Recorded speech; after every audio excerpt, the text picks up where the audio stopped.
supposed to be like quiet, right? Yeah, it was supposed to be with it. And then I would go upstairs and shoot David, Dad. And they got... Michael Bever, along with his brother Robert, committed one of the most disturbing family massacres in recent memory, murdering their parents and 3 siblings. They were barely out of their teens when they carried out the attack. The details are brutal and cold, but hearing Michael explain them in his own words is even more unsettling. The interrogation begins quietly. A detective enters with a no-nonsense attitude, and a visibly nervous Michael agrees to talk without a lawyer. He signs the waiver, even as the gravity of his actions begins to settle over the room. Okay, so like the very start. Okay, about like 2 months ago. Okay. Is when we first really started talking. So when you say we, who are you talking about? Me and my other brother was also... Your brother? Yeah, who was he has to do with me. And what's his name? Robert Bever. Robert? Okay. And how old is he? 18. Okay.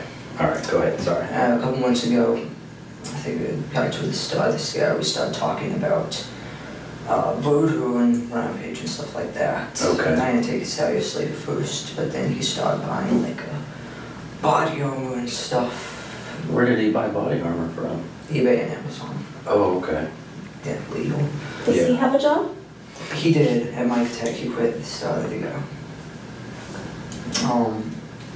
And basically, it just kept escalating. He kept getting burned, and he asked if I wanted any, and I said yes, so he got me my own set. Oh, okay. And then about a month, about like June 30th, is when he came to me and said he found out that he can legally buy guns without permit in Oklahoma, that he could. Okay. And that's when he started planning. And Did you, now you said he bought body armor, but you kind of said like a bunch of stuff. Did he buy, what else did he buy besides body armor? Besides body armor, knives, and he was in the middle of buying guns and ammunition. I see. Okay. Where did he buy the knives from? eBay too.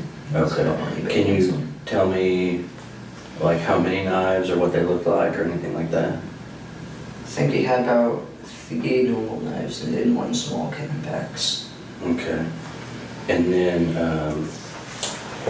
the guns, where did he start buying guns from? He bought them online. I think the website's like Bud's Gun Shop and Michael immediately explains how he and Robert planned the attack. He describes the body armor, the weapons, and their step-by-step preparation with a calm detachment, as if telling a routine story. Initially, he denies playing a major role, but his stance quickly shifts. Eventually, he admits to stabbing his younger brother, Christopher. The transition is jarring, shifting from a distant observer to providing brutally honest details of his own involvement. Do you want to do it? I don't want to do it. I didn't, just because I didn't kill anyone. Okay. I stabbed someone. Who did you stab? My younger brother, Christopher. Christopher. How old's Christopher? 9, I think. What did you stab him with? My knife. What's your knife look like? It's green, kind of like camouflage, honestly, like with. On where your hand goes or where the blade is? It's camouflage? Yeah, it's all camouflage. Oh, the whole thing? Yeah. How big is it? Show me how big it is. I think it's about this big. Okay. Mandible. So what was Christopher doing when you stabbed him? He was laying on the bathroom floor. Robert was also stabbing, and Robert asked me to go over and help him. So I stabbed Christopher, and then... Where did you stab him? Side of the neck. Really? Okay. You okay? Yeah. You okay? Let me know if you need a break or anything, okay? I'm good. So was Christopher still alive when you stabbed him? Yes. What was he saying and doing? He was just screaming. Screaming. Did you say he was in the bathroom? Yeah, I was next to the toilet, with that bathroom. Who else was in the bathroom? I think Victoria might have been in there. About Victoria? Yeah, my 4-year-old sister. 4-year-old, okay. Michael speaks with almost no emotion, leaving the detective visibly stunned. He recounts the graphic details of the murder plot with a chilling detachment, as if describing a story he had simply read in a book. When was that? The second night? What do you mean? July 1st. Okay. Because we started June 30th. That's when you started making the plan? Yeah, that's when we found out he could buy guns legally. I see. Did you guys make drawings or write things down? Or I think he had a journal. Basically writing his ideas down. I think it's under his bed. under his bed? Checked out. Is it like a journal, like a notepad, or like a book? It's like a blank book. Okay. Blank black book. I think it's like a little case or something. So you think he wrote stuff in there? Yeah, I think he was planning in it. Huh. So then the second day you said that's when you realized that it might actually happen? Yep. What made you realize that? How serious he was. I mean, he was going through, he started planning on taking all of his money out of his bank and throwing away all his stuff, so you know. Why did he want to do it? To kill people? Yeah. Well, mainly two reasons, I think. It's because he just, he says he hates everyone. He thinks society is pointless, and so he wanted to kill people. Now, And also he wanted to, beat the kill, amount of other famous people like Columbine and James Egan Holmes. Okay. Did you kind of feel that way too? Like when you guys were talking earlier, Yeah. do you have a problem with society too, do you think? No, I just... Or you were just more like the number of people getting killed was kind of interesting and exciting? Yeah. Okay. So, because you mentioned a couple names are those like serial killers or something? What, like Columbine? Yeah. Columbine and James Egan Holmes. James Egan Holmes is a guy that shot up the theater. In Colorado? Yeah, he killed 12 and... Wow. How many were killed in Columbine? Columbine? I don't know, 15, Okay. I think. Michael speaks with a disturbing casualness, mentioning the killers he and Robert admired and his brother's dark worldview. His tone never wavers. Stunned, the detective pushes for more. When he asks if there was a goal behind the horror, Michael's answer is nearly impossible to comprehend. He just wanted, I think he wanted to kill 50. Okay. Cool. So as the planning goes, tell me what plans you started making and coming up with. Well, originally, I think kind of stayed steady throughout the month. We wanted to kill everyone at the house first. Okay. And then wait for all the packages to show up over the weekend. And then we'd take the Yukon and we'd get out of state with the guns and start killing, rampaging. Did you know where you were going to drive to? Towards Washington. Washington State or DC? Washington State. Washington State. Why would you go to Washington State? Just kind of the direction we planned on. And you said Yukon, do your parents have like a Yukon, is that what it is? Yeah, okay. It's a large Yukon XL. Does Robert have a driver's license? He has a learner's permit. Okay. So he would be able to drive it. Can you drive if you had to? No, I couldn't. Well, you can play video games, surely you can drive a car. Just not very well. The detective tries to keep the conversation flowing by offering light jokes, doing anything to get Michael to open up. It works. Michael continues describing how everything was timed and planned like a movie script, only this wasn't fiction. So was the plan to use the knives at first on the family? Use the knives. Because the guns weren't going to be here till later on? Yeah, and the guns would be too loud. Oh, I see. So, going to use the knives on the family, which obviously did not go as planned. Yeah. Thank God. Yeah. I just sort of the right swords right now. We didn't hurt more people. I didn't kill them. Yeah. So then you picked a date, you said? Yeah, which was yesterday night. That was the date. Did you pick a time and everything? Yeah, midnight when most everyone was in bed except for Mom. So how did you guys know? He just came and got you, or you got him, or what did you guys do? We were hanging out in the bedroom waiting. Okay, and so... How did you pick the date? We were evolving on with the packages and stuff we have. Because, all the ammunition, he didn't want them to see that. So we killed him the day before the ammunition would get out the day after we move. Do you guys not like your mom and dad? I mean, most teenagers don't like their parents, so I can understand that. Yeah, Mom was okay, but Dad was a little bit, just a little bit too much.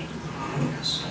So, you guys waiting in the room, Mm-hmm. and was it right when midnight, and that's when things started? Right at midnight, my sister, she came in because she was getting to go to bed. She came in to tell us. How old is 13. Okay. She came in to tell us that Mom wanted us to get the kitchen done before we went to bed and put the cats up. And basically, we did what we planned. I got to my desk, and I had to look at something to just get to roll up. We went up behind her, grabbed her, and slid her through. Really? What did he use?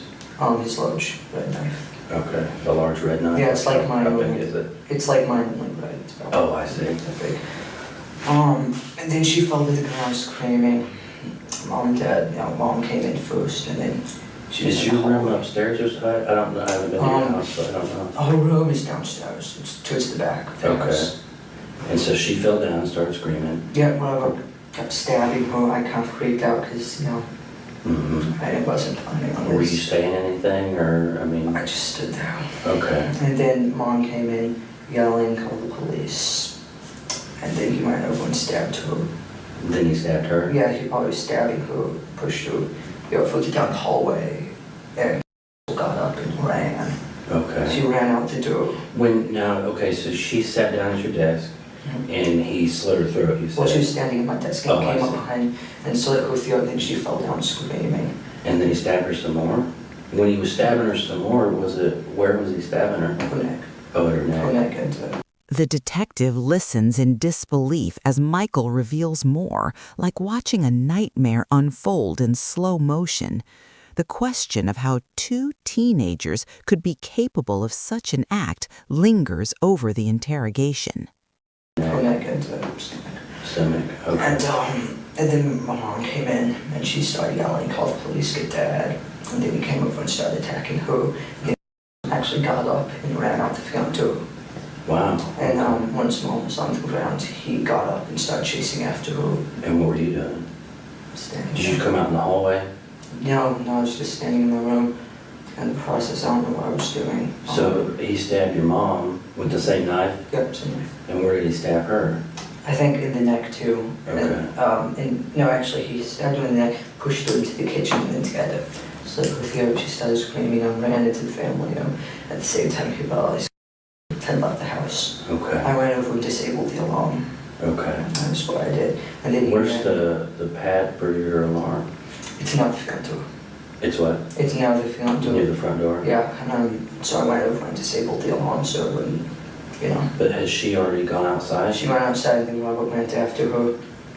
So where did she? She was laying in the driveway and he to go her back from, the bench, front yard, and started choking her. on the bench out front? Yeah, it was like a little bench, and he threw the bench on her and went back inside to go after the little kids. Did he bring her in, or did she stay out there? She stayed out there until he asked me to be in her, and I ran out. I had to go her inside. That's why she's in the NCUA. I had to go her inside.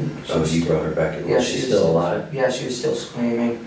And then that's about the time Dad came down. Okay. Because his bedroom's upstairs. And he went back in the boys' area where Robert was. The boys' area, that's what they call it, a room. And they started attacking Dad. They got a little bit of a fight. But then eventually Robert got him down and I think he killed him. Did he cut his throat too? Where did that happen? In our room. In your room? Yeah. And where were you? I was standing in the hallway. Okay. So did you see him cut your dad's throat? Yeah. Did he stab him other places too? I don't know, I think he just went for the throat. And where was she? Was in the entryway? Yeah, I think she was in the entryway at that time. And then he went and Daniel was in his room, which is down the hall. And I was like, how old's Daniel? I think he's 12. Okay. And I was like, let me in, and he let me in. He was sitting there on the phone with the police. I grabbed the phone, which is my phone, got my phone. And then I ran into the kitchen and I smashed the underground. Which was your phone? Yeah, it was my phone. Ugh. Now you don't have a cell phone anymore. And then I went back down. Michael begins to show pride in their actions.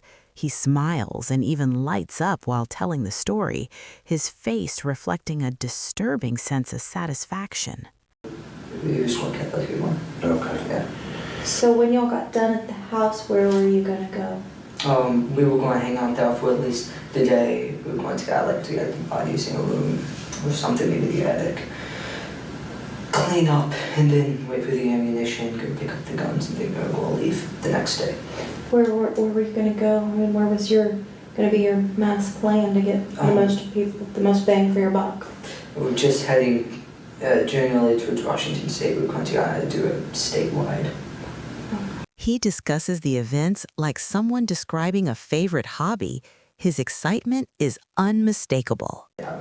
Okay. And the view of the windows cleaning. What was, when did you realize the police were there?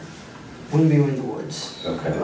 And how did you know the We heard police? the sirens, and then a couple minutes later we saw the lights. And then you heard a dog? Yeah. Was the dog barking or growling or something? It was growling. But Yeah. Pulled me up. Okay, so at the point when you heard the sirens and stuff, were you guys kind of hiding and hunkered down? Yeah, we'd been sitting down. Hoping they wouldn't find you? Yeah, Okay. to the ditch. So did you guys tell anybody else your plans? I didn't. I didn't tell anyone else. I know Rob was talking to people online about it. So how many computers are in this house? I think everyone has at least one computer. There's like 3 Chromebooks, which Daniel, Perry, and Christopher use. I have 2 laptops. They use for game design. Robert also has 2 laptops, same type. Has a tablet laptop thing. And where are your 2 laptops? Robert's is in his closet. Mine is on the desk. Do you guys share a room? Yeah. Okay. Michael recalls hiding in the woods, watching police lights flicker through the trees. The tension in the room returns as the detective tries to piece together the events of that terrifying night.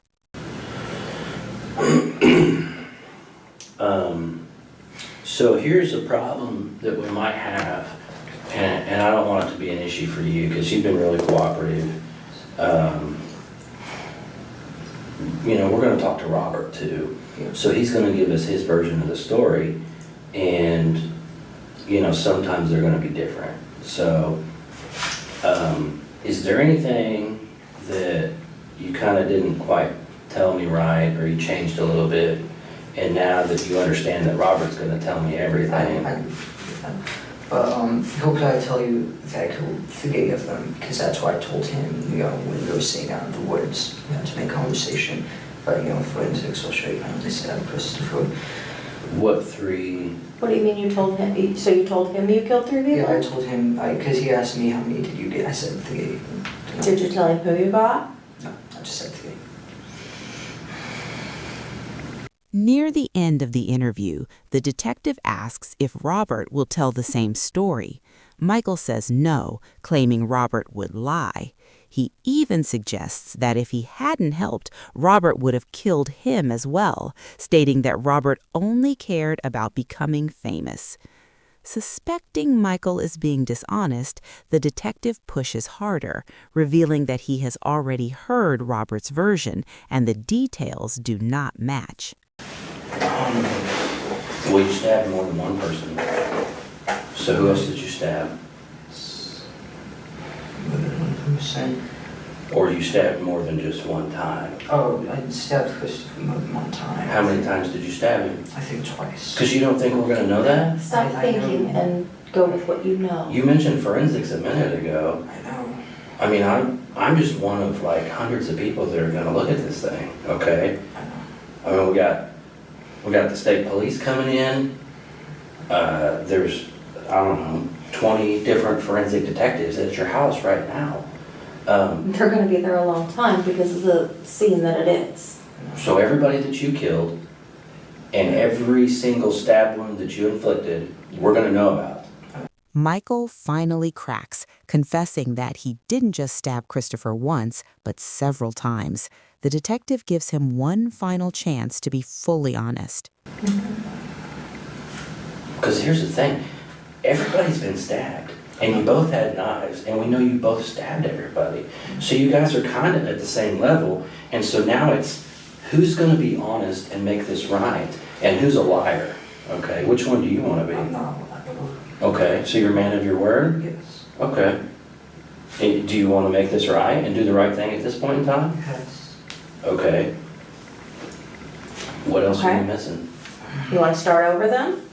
From like, You tell us where you need to start. he stabbed.